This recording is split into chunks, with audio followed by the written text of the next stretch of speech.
ಇನ್ನು ತನಿಖೆ ಆಗಲಿ ಎಲ್ಲವೂ ಕೂಡ ಗೊತ್ತಾಗುತ್ತೆ ಅಂತ ಸಿ.ಟಿ. ರವಿ ಅವರು ಹೇಳ್ತಾ ಇದ್ದಾರೆ. ಆದರೆ ತನಿಖೆನೇ ಪ್ರಶ್ನೆ ಮಾಡುವಂತಹ ಸ್ಥಿತಿ ಈಗ ಉದ್ಭವ ಆಗಿದೆ. ಯಾಕೆಂದ್ರೆ ಈಗಾಗಲೇ ಒಂದು ಪ್ರಕರಣ ಮುಗಿದ ಅಧ್ಯಾಯ ಅಂತ ಸಭಾಪತಿ ಬಸವರಾಜ ಹೊರಟ್ಟಿ ಅವರು ನೇರವಾಗಿ ಹೇಳ್ತಿದ್ದಾರೆ. ಇದನ್ನ ಕೌಂಟರ್ ಮಾಡಿರುವಂತಹ ಲಕ್ಷ್ಮೀ ಹೆಬ್ಬಾಳ್ಕರ್ ಅವರು ಸಭಾಪತಿಗಳಿಗೂ ನಾನು ದೂರು ಕೊಡ್ತೀನಿ, ಜೊತೆಗೆ ನನ್ನ ಹೋರಾಟವನ್ನು ಮುಂದುವರಿಸ್ತೀನಿ ಅಂತ ಹೇಳ್ತಾ ಇದ್ದಾರೆ. ಇದಕ್ಕೆ ಕಾಂಟ್ರಡಿಕ್ಟರಿಯಾಗಿ ಅಂದರೆ ಇದರ ವಿರುದ್ಧವಾಗಿ ಸಿ.ಟಿ. ರವಿ ಅವರು ಈಗಾಗಲೇ ಈ ವಿಚಾರ ಪ್ರಕರಣ ನಡೀತಾ ಇದೆ, ಎಲ್ಲವೂ ಕೂಡ ಸಭಾಪತಿಗಳ ಅಂಗಳದಲ್ಲೇ ಮುಕ್ತಾಯವಾಗಿದ್ರೆ ಇಷ್ಟೆಲ್ಲ ಹೈಡ್ರಾಮಾ ಆಗ್ತಾ ಇರಲಿಲ್ಲ ಅನ್ನುವಂಥ ಮಾತನ್ನು ಕೂಡ ಹೇಳ್ತಿದ್ದಾರೆ. ಹಾಗಾದರೆ ಈ ತನಿಖೆ ಈಗ ಏನಾಗುತ್ತೆ, ಮುಂದೆ ಆಗ್ಬೋದಂಥ ಪರಿಣಾಮಗಳೇನು, ಅದರ ಸಂಪೂರ್ಣ ವಿವರವನ್ನು ನೋಡ್ಕೊಂಬರೋಣ ಬನ್ನಿ.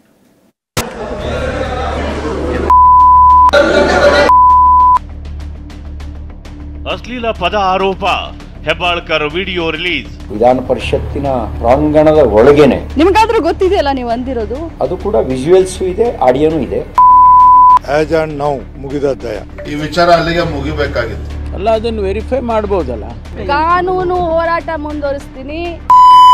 ಅಕಸ್ಮಾತ್ ಅವ್ರು ಯಾವುದೋ ತಪ್ಪು ಶಬ್ದ ಬಳಸಿದ್ದಾರೆ ಅಂತ ಅಂದ್ಕೊಳ್ರಿ. ಬಿಜೆಪಿಯವರು ಉಲ್ಟಾ ಚೋರ್ ಕೊತ್ವಾಲ್ ಕೊಡಾಟೆ ಅಂತ ಹೇಳೋ ಹಾಗೆ ಊರೂರಿಗೆ ನಿಲ್ಸಿ ಇವ್ರು ಮೆರವಣಿಗೆ ಮಾಡ್ಕೊಳ್ತಾರ. ಸಿ.ಟಿ. ರವಿ ಮಾತ್ರ ನಾನು ಅಶ್ಲೀಲ ಪದ ಬಳಕೆ ಮಾಡೇ ಇಲ್ಲ ಅಂತಿದ್ದಾರೆ. ಸಚಿವೆ ಲಕ್ಷ್ಮೀ ಹೆಬ್ಬಾಳ್ಕರ್ ಆರೋಪದ ಸುರಿಮಳೆಯನ್ನೇ ಮಾಡ್ತಿದ್ರು. ಆದ್ರೆ ಇದೀಗ ಪ್ರಕರಣಕ್ಕೆ ಟ್ವಿಸ್ಟ್ ಸಿಕ್ಕಿದೆ. ಅಶ್ಲೀಲ ಪದ ಬಳಕೆ ಆರೋಪಕ್ಕೆ ಸ್ವತಃ ಸಚಿವೆ ಲಕ್ಷ್ಮೀ ಹೆಬ್ಬಾಳ್ಕರ್ರೆ ವಿಡಿಯೋ ಸಾಕ್ಷಿ ರಿಲೀಸ್ ಮಾಡಿದ್ದಾರೆ.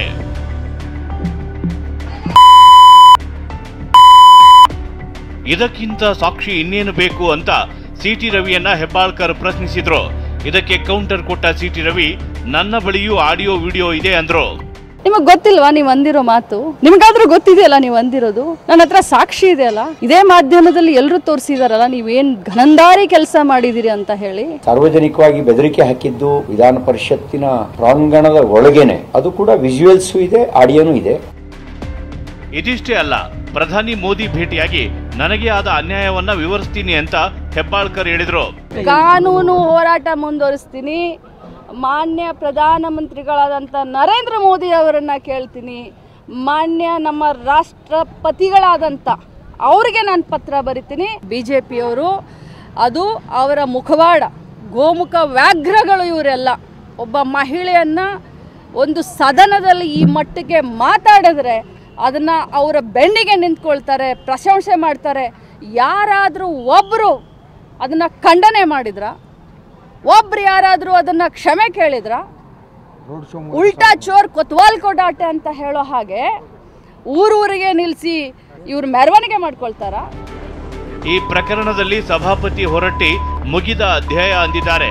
ನನಗೆ ಯಾರು ದೂರು ಕೊಟ್ಟಿಲ್ಲ, ಸದನದ ವ್ಯಾಪ್ತಿಗೆ ಬರಲ್ಲ ಅಂದ್ರು. ಆಸ್ ಆ್ಯಂಡ್ ನೌ ಮುಗಿದ ಅಧ್ಯಾಯ. ಅವ್ರು ಏನಾದರೂ ಮತ್ತೆ ನಮಗೆ ಯಾರಾದರೂ ಎರಡೂ ಪಾರ್ಟಿ ಕಡೆಯಿಂದ ಏನಾದ್ರು ಕಂಪ್ಲೇಂಟ್ ಕೊಟ್ಟರೆ, ಮತ್ತೊಂದು ಕೊಟ್ಟರೆ, ಏನಾದ್ರು ಮಾಡಿದರೆ ಆವಾಗ ಅದನ್ನು ನಾವು ಮರುಪರಿಶೀಲನೆ ಮಾಡುವಂಥ ಪರಿಸ್ಥಿತಿ ಉದ್ಭವ ಆಗ್ಬೋದು. ಅದು ಕೊಟ್ಟಂಥ ಇದನ್ನು ನೋಡಿದ ನಂತರ ಮಾಡ್ಬೋದು. ಈಗಂತೂ ನಮ್ಗೆ ಯಾವುದೋ ಅದಕ್ಕೆ ಸಂಬಂಧ ಇಲ್ಲ. ಅದು ನಮ್ಮ ಹೌಸಿಗೆ ಸಂಬಂಧ ಇಲ್ಲ. ನಮ್ಮ ಹೌಸಿಗೆ ಅವ್ರ ಹೊರಗೆ ಕಂಪ್ಲೇಂಟ್ ಕೊಟ್ಟದ್ದು, ಆ ಹೆಣ್ಮಗಳು ಬೈದಿದ್ದು, ಅವ್ರು ಪೊಲೀಸ್ ಅರೆಸ್ಟ್ ಮಾಡಿದ್ದು ನಮಗೇನು ಸಂಬಂಧ ಇಲ್ಲ. ಅದು ನಮ್ಮ ರೂಲಿಂಗಕ್ಕೆ ಅದಕ್ಕೆ ಸಂಬಂಧ ಇಲ್ಲ.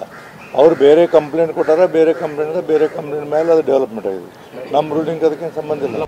ಸದನದ ಒಳಗೆ ನಡೆದ ಘಟನೆಗೆ ಪೊಲೀಸರು ಹಸ್ತಕ್ಷೇಪ ಮಾಡಬಾರದು, ಪೊಲೀಸರಿಗೆ ಯಾವುದೇ ಅಧಿಕಾರ ಇಲ್ಲ ಅಂತ ಬಸವರಾಜ ಹೊರಟ್ಟಿ ವಾರ್ನಿಂಗ್ ಕೊಟ್ಟರು.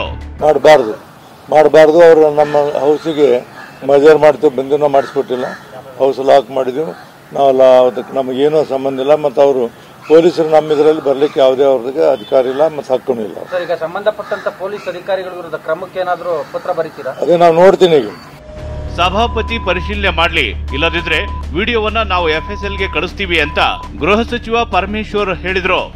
ಹೊರಟ್ಟಿ ಅವರು ಸ್ಪಷ್ಟವಾಗಿ ಹೇಳಿದ್ದಾರೆ, ಸಿ.ಟಿ. ರವಿ ಅವರು ಆ ರೀತಿ ಒಂದು ಪದ ಪ್ರಯೋಗವನ್ನ ಮಾಡಿಲ್ಲ ಅನ್ನೋ ಮಾತನ್ನ ಸ್ವತಃ ಹೊರಟ್ಟಿ ಅವರು ಹೇಳಿರ್ತಕ್ಕಂಥ ಸಂದರ್ಭದಲ್ಲಿ ಈ ವಿಚಾರ ಅಲ್ಲಿಗೆ ಮುಗಿಬೇಕಾಗಿತ್ತು.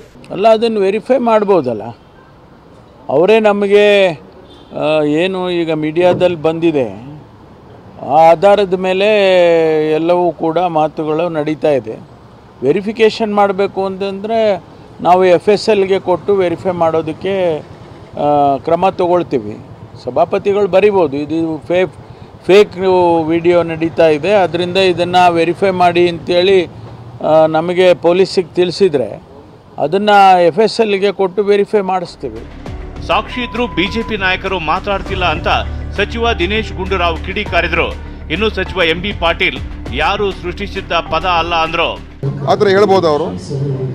ಅದ್ರ ಬಗ್ಗೆ ಯಾಕೆ ಬಿಜೆಪಿ ಒಬ್ಬರು ಕೂಡ ಮಾತಾಡ್ತಾರೆ, ಖಂಡಿಸ್ತಾ ಇಲ್ಲ. ಅದು ಆತರ ಹೇಳಿದ್ರೆ ಸರಿ ಇಲ್ಲ ಅಂತ ಹೇಳ್ತಕ್ಕಂಥದ್ದು ಕೂಡ ಆ ಕನಿಷ್ಠ ನೈತಿಕತೆನೂ ಇಲ್ಲ ಅಲ್ಲ. ಯಾವ ಹೆಣ್ಮಗಳು ಕೂಡ ಇವತ್ತು ದಿವಸ ಅವರು ಸೃಷ್ಟಿ ಮಾಡ್ಕೊಂಡು ಹೇಳುವಂತ ಪದ ಅಲ್ಲ ಅದು. ನನಗೆ ಹಿಂಗ್ ಅಂದಿದ್ದಾರೆ ಅಂತ ಯಾವ ಹೆಣ್ಮಗಳು ಕೂಡ ಅನ್ಲಿಕ್ಕೆ ಸಾಧ್ಯ ಇಲ್ಲ. ಸೃಷ್ಟಿ ಮಾಡ್ಕೊಂಡು ಯಾರಾದ್ರೂ ನನಗೆ ಹಿಂಗ್ ಅಂದಿದ್ದಾರೆ, ಆ ಪದ ಅಂದಿದ್ದಾರೆ ಅಂತ ಯಾರಾದ್ರೂ ಹೇಳಕ್ ಸಾಧ್ಯ ಇದೆಯಾ?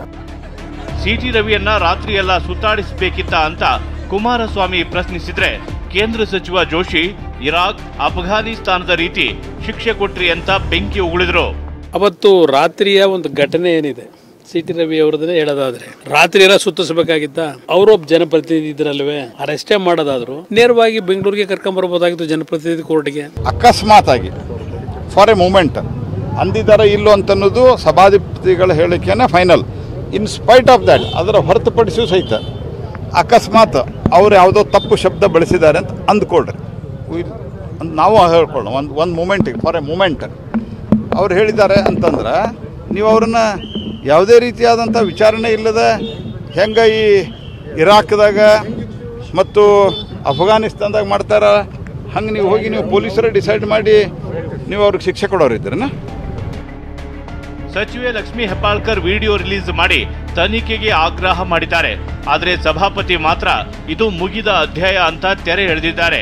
ಆದರೆ ಟ್ವಿಸ್ಟ್ ಕೊಟ್ಟಿರುವ ಗೃಹ ಸಚಿವ ಪರಮೇಶ್ವರ್ ವಿಡಿಯೋ FSLಗೆ ಕಳಿಸಿ ತನಿಖೆ ಮಾಡಿಸ್ತೀವಿ ಅಂದಿರೋದು ಸಾಕಷ್ಟು ಕುತೂಹಲಕ್ಕೆ ಕಾರಣವಾಗಿದೆ. Bureau report TV9.